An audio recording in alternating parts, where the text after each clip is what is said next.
Welcome to my channel. Almost each time when I publish a video where I try to color animals, I receive comments from people who are afraid to color fur, asking for some advice.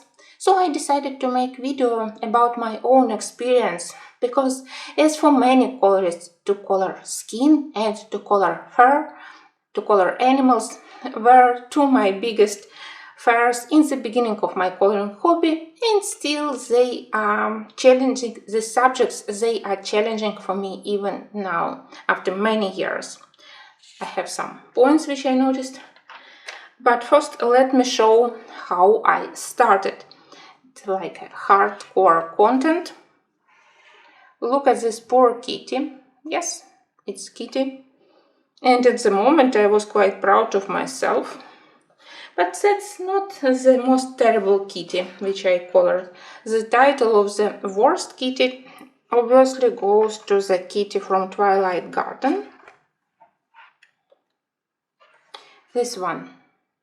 When I look at this poor thing with this strange fur which resembles like needles of the hedgehog, I always think about a resurrected cat from the cemetery of Stephen King. Pet Cemetery, you know the book. So for me that's definitely that horror resurrected cat. Poor thing. Here I already had a lot of nice art supplies, but still my skills, they were so low that now I have this terrible picture. So what I think about coloring animals after many years and many attempts to color them. So first thing is use reference pictures. Under my last video, people noticed that such things as different colors of fur or direction of the fur growth, they were captured quite nicely of the wombat, and that's because every time when I need to color animal, I try to find nice detailed reference pictures, because you know in theory that rabbit it's mostly gray, maybe gray-brown, that squirrel it's orange-brown, sometimes with beige, but small details like that we have a little bit of brownish mixed into gray, lighter areas, for example around eyes or around nose. Such small details maybe you don't memorize, but you can notice them on reference pictures, and you can find matching colors in your pencil sets. Such small details. When I colored a lion for my birthday in August, I also noticed that not only orange and yellow colors are used, but also I need some lighter cream and beige colors, because they are what lion has around the nose, and I didn't notice it before. Apart from colors and small color accents, it's really important to learn the length of fur on different parts of the animal body. For example, you know that on cat, on the nose we have very short hairs, almost invisible, but on the tail, for example, or on the sides of the head, hairs are much longer, so you can easily draw those individuals hair with pencils, and here you can color with just without particular texture. So length of fur, direction of the fur growth, because here you can notice that I learned my reference picture, I studied them, and I noticed that fur started to grow from the nose to the here on the forehead. It's from the bottom to the top part of the forehead, but around eyes it has slightly circular direction, and that's all I learned just by looking at reference pictures. It's a very important moment which I learned in hard way. I will show you this picture, which was quite nice. It's one of my favorite cat's pictures, quite old, and I started from head. I was quite happy here. I did nice blend of orange, brown and gray colors, but then I started to color body, and I hadn't looked at reference pictures. This one it's look good, but in the beginning when I started to color it, I did 4 in vertical strokes. I don't know why, because of course I saw cats 100 times, but somehow I did this idiotic thing and it looked very strange. Then I tried to delete it, to change it. In the end it looked like it has reached like dinosaur. So after this almost ruined picture, which I miraculously managed to save, when I finally learned that you need to start from the spine and go to the sides with the pencil strokes, that was the moment when I always decided that first I study my reference pictures and only then I start to color.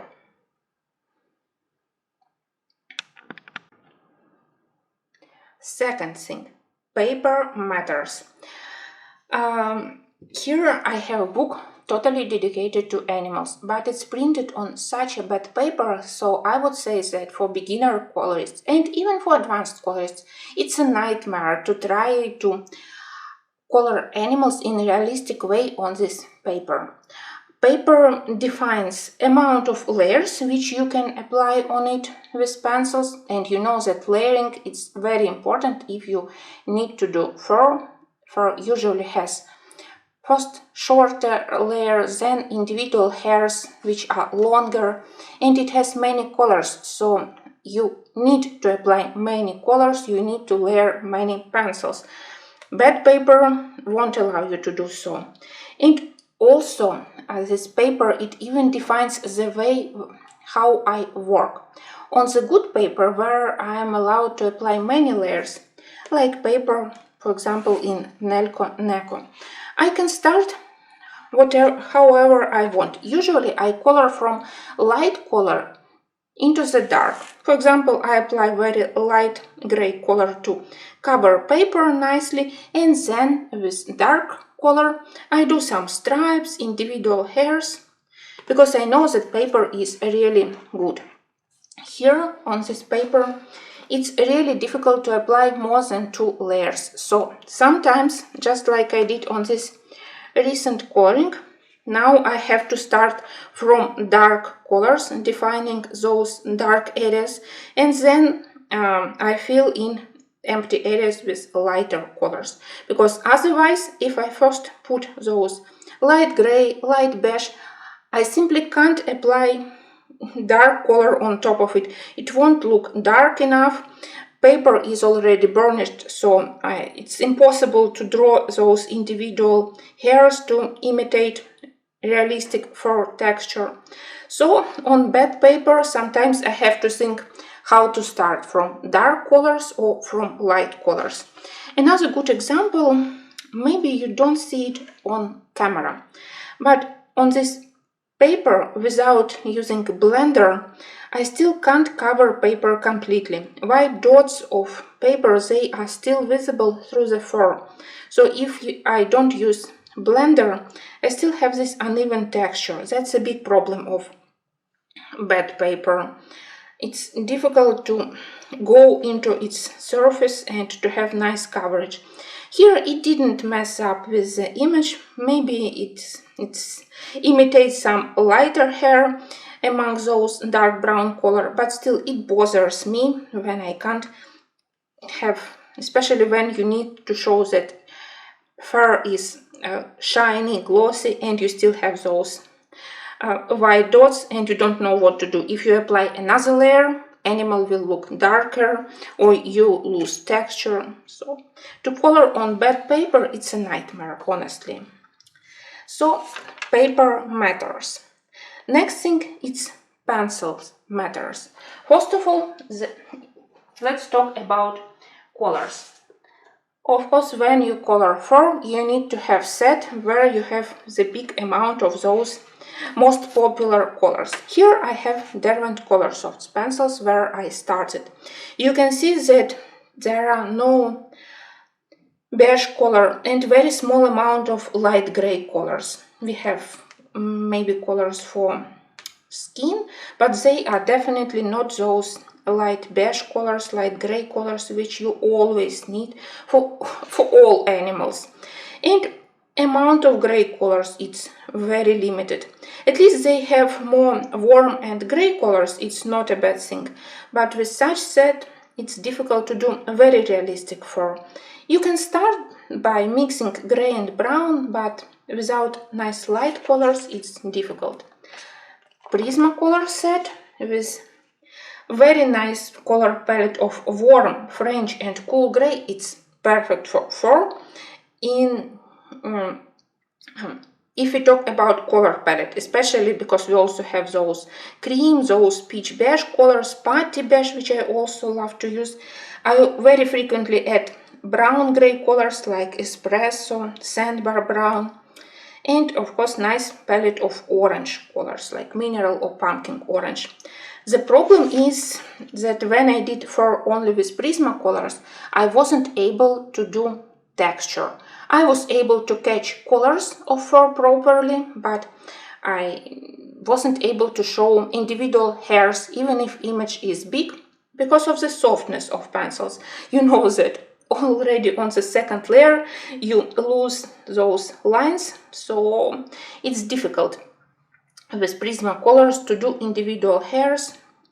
In the end, now when I color, I usually combine softer and harder pencils.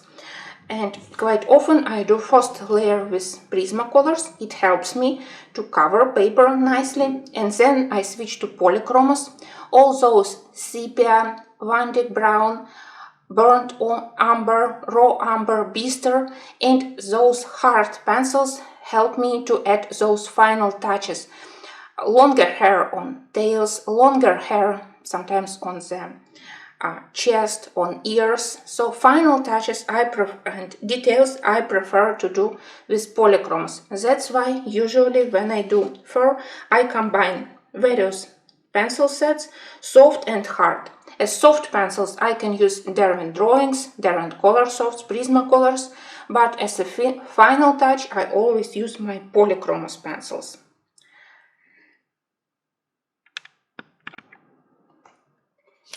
Next point. Original line art for beginners has to be realistic. If you just start to color animals, it will be much easier if the original line art is closer to realistic. Yes, here we have fantasy art with all those jewelry, but cat looks quite realistic. The same thing here. We have humanized cats, but that part which we have actually from animal, it's depicted very well. What I am talking about. If you look, for example, at this squirrel,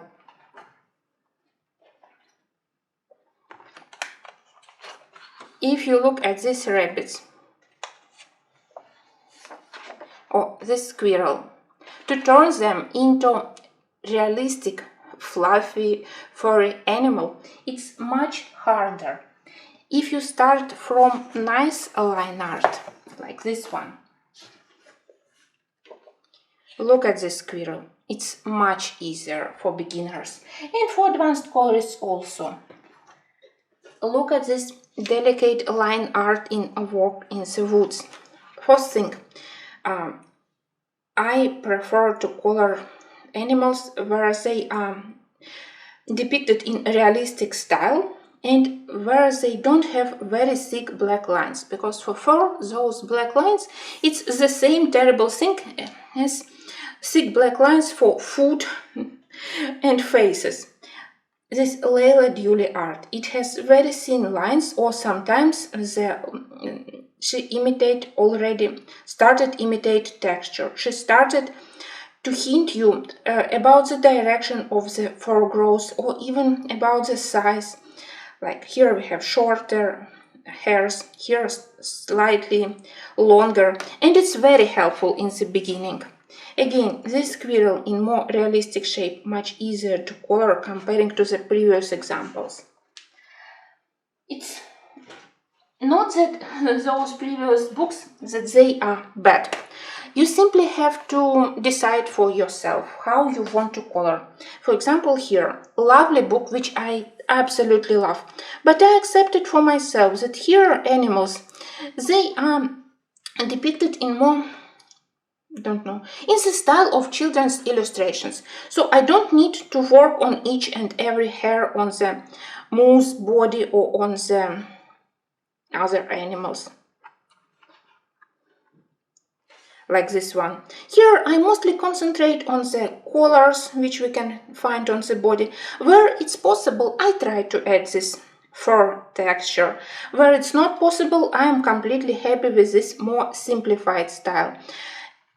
Yes, sometimes I color here in more realistic way, but sometimes if artists prefer more simplified style, it also will be quite well if you color without adding too many details and too many fur.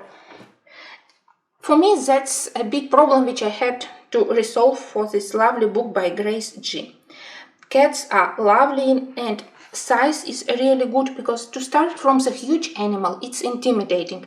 I think that this side of picture it's perfect for starting. It's not so intimidating. You can still work on the various parts of the body to practice a little bit, but still not as we have the huge face of the cat for the full-size picture. But originally they were depicted by the artist with watercolors, so without texture. You can see the artist style. So for me, I also accepted that here I won't be drawing each and every hair on the fur. On all pictures which I did here, I tried to add a little bit of realistic fur, but if I color them in more simplified way, like I did here, you can see that it's not like I draw fur everywhere. I mostly concentrated on colors, on adding some spots, but well, they also look similar to the artist style, and I didn't try to turn them into like photocopy of the cat. So original line art defines how you color, but I would recommend to start from Leila Duli, from Kanoka Yagusa, from Nelko Neko, because to turn animals by Maria Trolli into something normal, for me it's impossible. I admire people who can color animals there and to turn them into realistic, nice, fluffy thing. Next, some types of fur you can color only with additional art supplies. Some types of fur like white or fur where we have first layer of, I don't know, dark fur and longer hairs of light color. You can sometimes see it on the wolves or on the squirrels. It's very difficult to do it with pencils because white pencil on top of dark colors, it didn't give you enough texture. So some types of fur you can color only by adding some acrylic paint, for example. Let me show you better.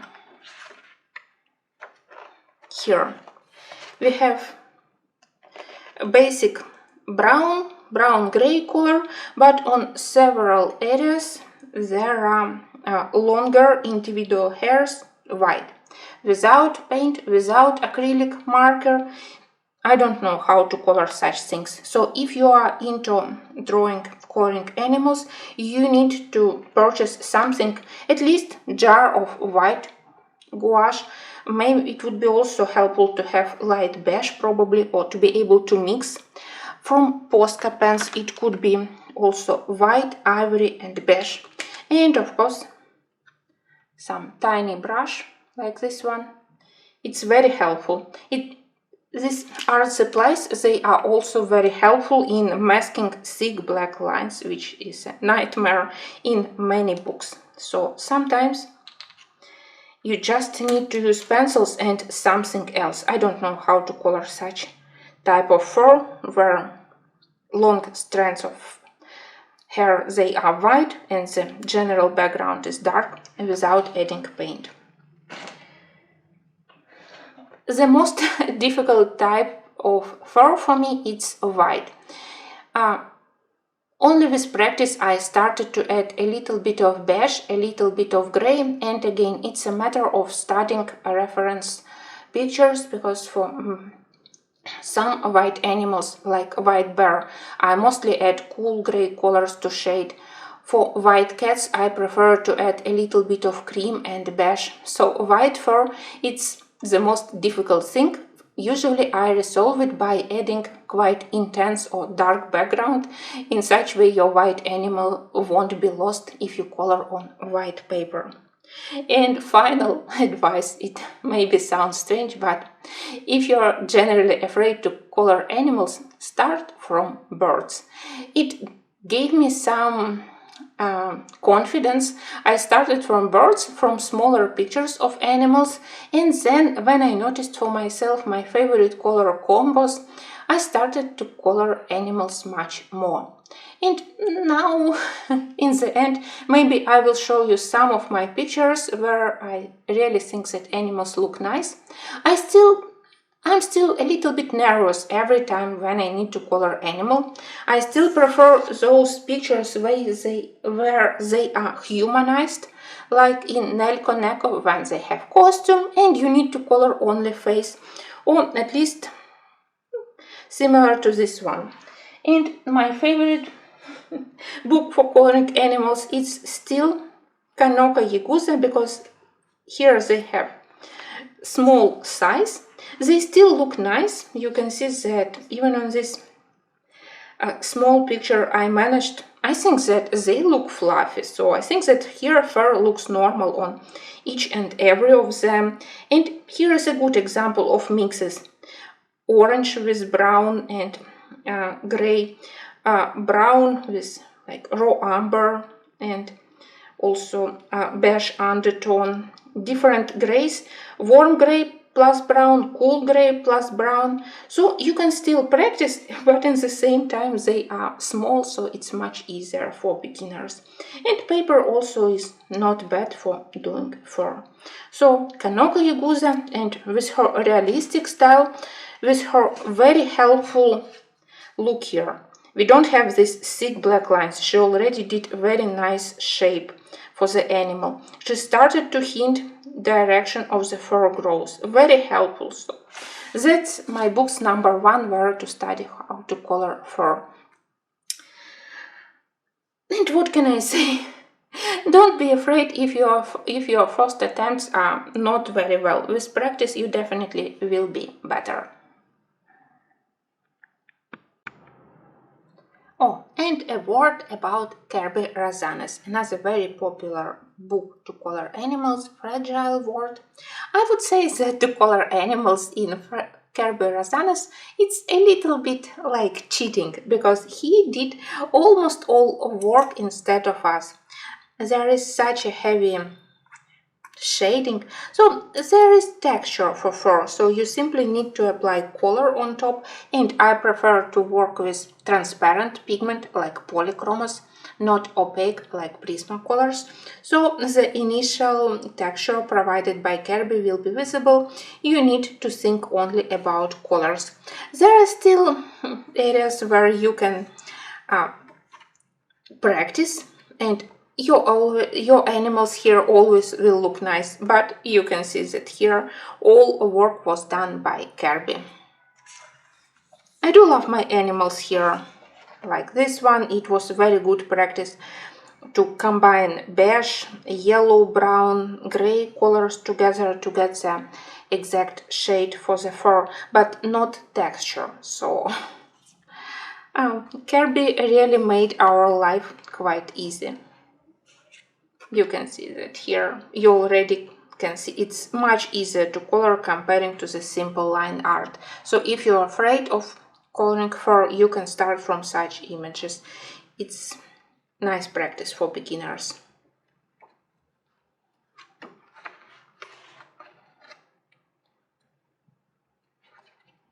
I do love this one. It really helped me to practice how to color black fur with highlights in a lighter gray and dark areas on the body with total black. So Kerby books also could be a good practice, but well, not for texture actually.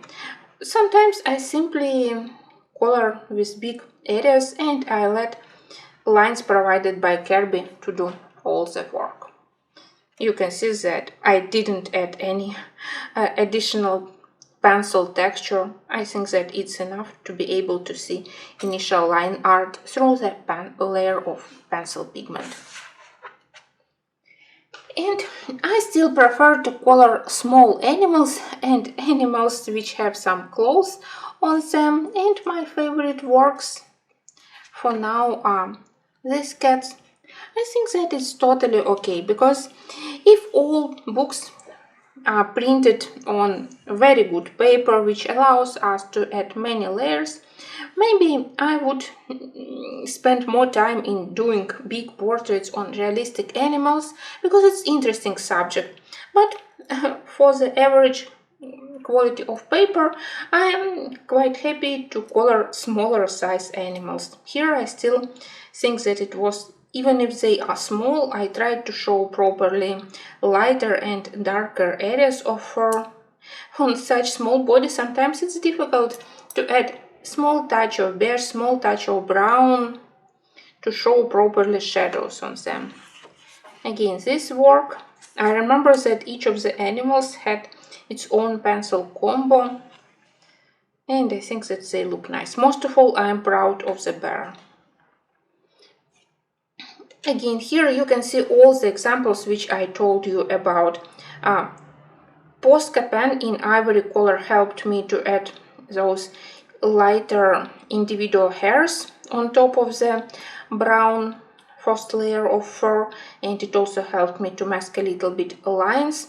I noticed that older animals usually have more dark brown hair, and skin of the baby deers are more orange, so I tried to show it here. So it was interesting. I really love the squirrel which I did in Sagar Ok Zaknar, my recent work, maybe a couple of months ago. And again, here it was nice that it didn't have solid line around the body. It has a lighter shape. Good thing from Emily Oberg that she drew animals in such way. And again, it won't be possible to color it without white paint, because first layer is orange fur, and then on tail we have longer individual hairs in beige, almost white color. With pencils it's impossible to do. So if you want to color animals, you also need paint, opaque paint or opaque marker. Other animals which I love, it's those animals in Kanoko Yaguza. Again, here you mostly color heads, but still I tried to learn the direction of the fur growth from nose to top, here on the sides, and I tried to use different color combos for various cats. Where is my family of cats? Here. It also was a good practice for the various fur. Here I remember it was a good practice for bunnies. One is more beige brown and one is more gray. Here again I studied direction of the pencil strokes to show the direction of the fur growth for those tiny mice. You can see that here I also used a lot of beige and ivory Posca, because first layer is dark colors of pencils, and on top of it I indicated fur with marker. I think that it was almost the first time when I was completely proud of my animals. They it's a work of maybe 5 years ago, and at that stage I realized that in Kanoko Yaguza you can practice and you can learn how to do fur very quickly. One of my favorite cats. but I still prefer to color pictures in such style. Yes, sometimes it's even more challenging when you have such a small image, but I hope that if you look closer, you can see that I tried to do proper work on various colors, a little bit more yellow cream, cream beige color near the nose, then gray color on the forehead and sides. So even if they are small, I really try hard to add this realistic fur texture. And here we can talk about those foxes. I also think that they look lovely. In the beginning I was a little bit confused by this blush, but that's what I was talking about. If they have some fantasy elements, it's okay to allow they have fantasy style pictures, so I decided that I want to cover this strange spot and to do it like a blush on the girl. His face is much more realistic. Thank you for watching. I know that my own skills, they are still very limited, but I have to consider that we color on average paper, that we color according to the artist style, so I think that my level is acceptable. Of course, I want to practice to be better, and I hope that next months I will color more pictures in Australian animals and in fragile world, because I love to color them and I want to improve my skills. I hope that this video was helpful for you. Thank you for watching.